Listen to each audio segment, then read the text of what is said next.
Do you ever feel taking care of your family and seeing to their needs is like pushing a boulder uphill constantly, and it seems like you never quite get to the top, to the other side where the boulder easily rolls back down the hill?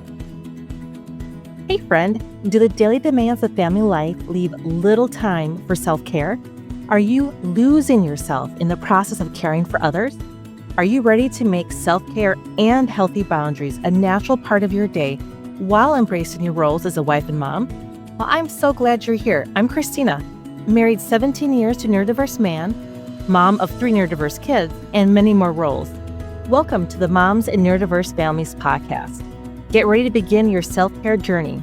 Grab your planner and listen in as we take another small step towards a peaceful, healthier you. Have you ever been so tired and worn out that you began crying out of sheer exhaustion, but also the situation you're dealing with is so ludicrous that you just begin laughing? I was needing a break, and I put one of the kids upstairs in their room with their toys. And when I came back later to check on my kiddo, they had taken apart a table, a kid's table, and figured out how to remove the legs to twist them off, and then had taken their toys and made a complete disarray of it. And the child was going back and forth between super excited, like jumping up and down, excited, and then the next moment was very tired and sad and crying. And I kept watching this oscillation going back and forth, thinking, oh my goodness, I don't know if this kiddo needs to run for 15 minutes or if this kiddo needs a nap. And when I look back, that was a indicator, a sign that my child was dysregulated. Having such big changes in moods, that's a sign that they were like, I don't know what to do with myself, Mom. I have no idea. We can feel that way. Our spouses can feel that way. Our kids can feel that way. And I would like to suggest to you 2 different simple rituals you can slowly over time incorporate in your family for your self-care and also for your families. Because even though my heart is about your self-care, the reality is, this is something in a neurodiverse family everyone needs to do in small moments of time. And when other people take care of themselves, that makes it easier for you to take time for yourself. So what I suggest is that we slowly develop routines within our day that allow these small moments of rest and of quiet. If you check out episode 13, that will discuss how we slowly began creating a day of rest, a Sabbath day, which changes depending upon our week. But we have a goal to always have one day that is a day of Sabbath, a day of rest. It's a family day. We may do activities together, but it's meant to be a day away from hard work. Okay, the first of these rituals, which I think is the easiest to incorporate into your family schedule, is alone time, which I have talked about in the past. You can use a completely different term if you want, but this is really a moment in time, usually between transitions. And I found, at least for my family, that it did not work well in the morning because there was so much focus on getting out the door, going to school, or maybe you're taking your kids to daycare. For homeschooling families, it can work. But for those who have kids in public school, private school, mornings usually are not the best time. After a while, we did begin incorporating some alone time in the mornings as we became better with routines and being on time. But really, coming home from school is one of the best times between blocks of time. You're coming home from school and then likely either going into after school time into supper, or maybe you're going into an activity. But there's a break in time. And using those chunks of time can be very helpful to help your child learn to take care of themselves. Because again, let's fast forward. If your child does not learn that they have limitations, that they need to take time for themselves, what will be the repercussion of that? And maybe for your spouse, maybe your spouse never learned that and you do see the repercussion. So modeling, again, that we do it ourselves, we take care of ourselves, but also for our children to learn to do that for themselves as well is an important concept. So when alone time, this is no screens, no flashing lights. It's a time where they are usually, maybe it's up in their room, it could be in the backyard, but it's a section of time where usually people need to have less stimulation. They need less input, less conversations and people and moving objects. It could be light. It all depends upon your child's sensory profile. Now, there are some people who they actually need sensory stimulation. They naturally are lethargic. They naturally are not active. And now that's a completely different story. So this is where really the individual's sensory profile is so important. So for an adult, as far as your spouse, when they come home from work, that is a great time for them to have 15, 20 minutes, not an hour, not 3 hours, but a small amount of time where they're able to recover from the conversations and difficult moments that can be their drive home. But if they're driving in rush hour traffic, that obviously is not very relaxing. So we need to give time for them to have alone time. Same thing for us. If you're working full time, you need time to also have time to yourself. And this is where we got to the point in our family when everyone came home.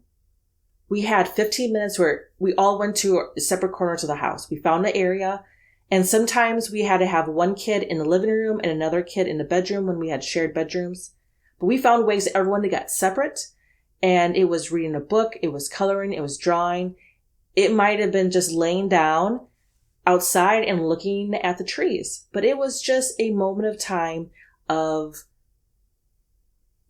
quietness and ability for all the thoughts to stop being so agitated and become calmer. That, I feel like after school is one of the best times. The other time I would say is after supper, after everyone takes care of their belongings. So you can decide, you may have to do an afternoon snack and then alone time, or because they need food in their stomach.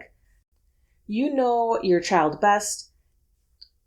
This is meant to be a very flexible schedule. The goal is that after a very stimulating activity,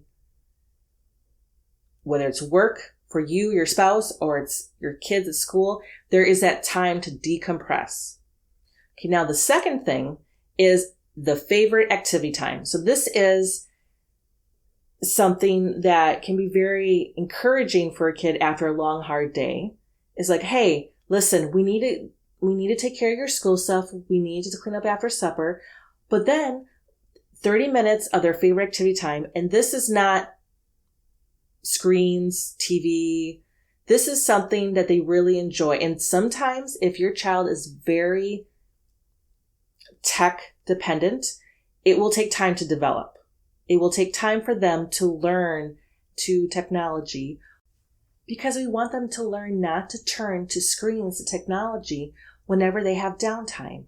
That is something, if you're older, you grew up not having a phone and you know what it's like to live life without one, but our kids don't.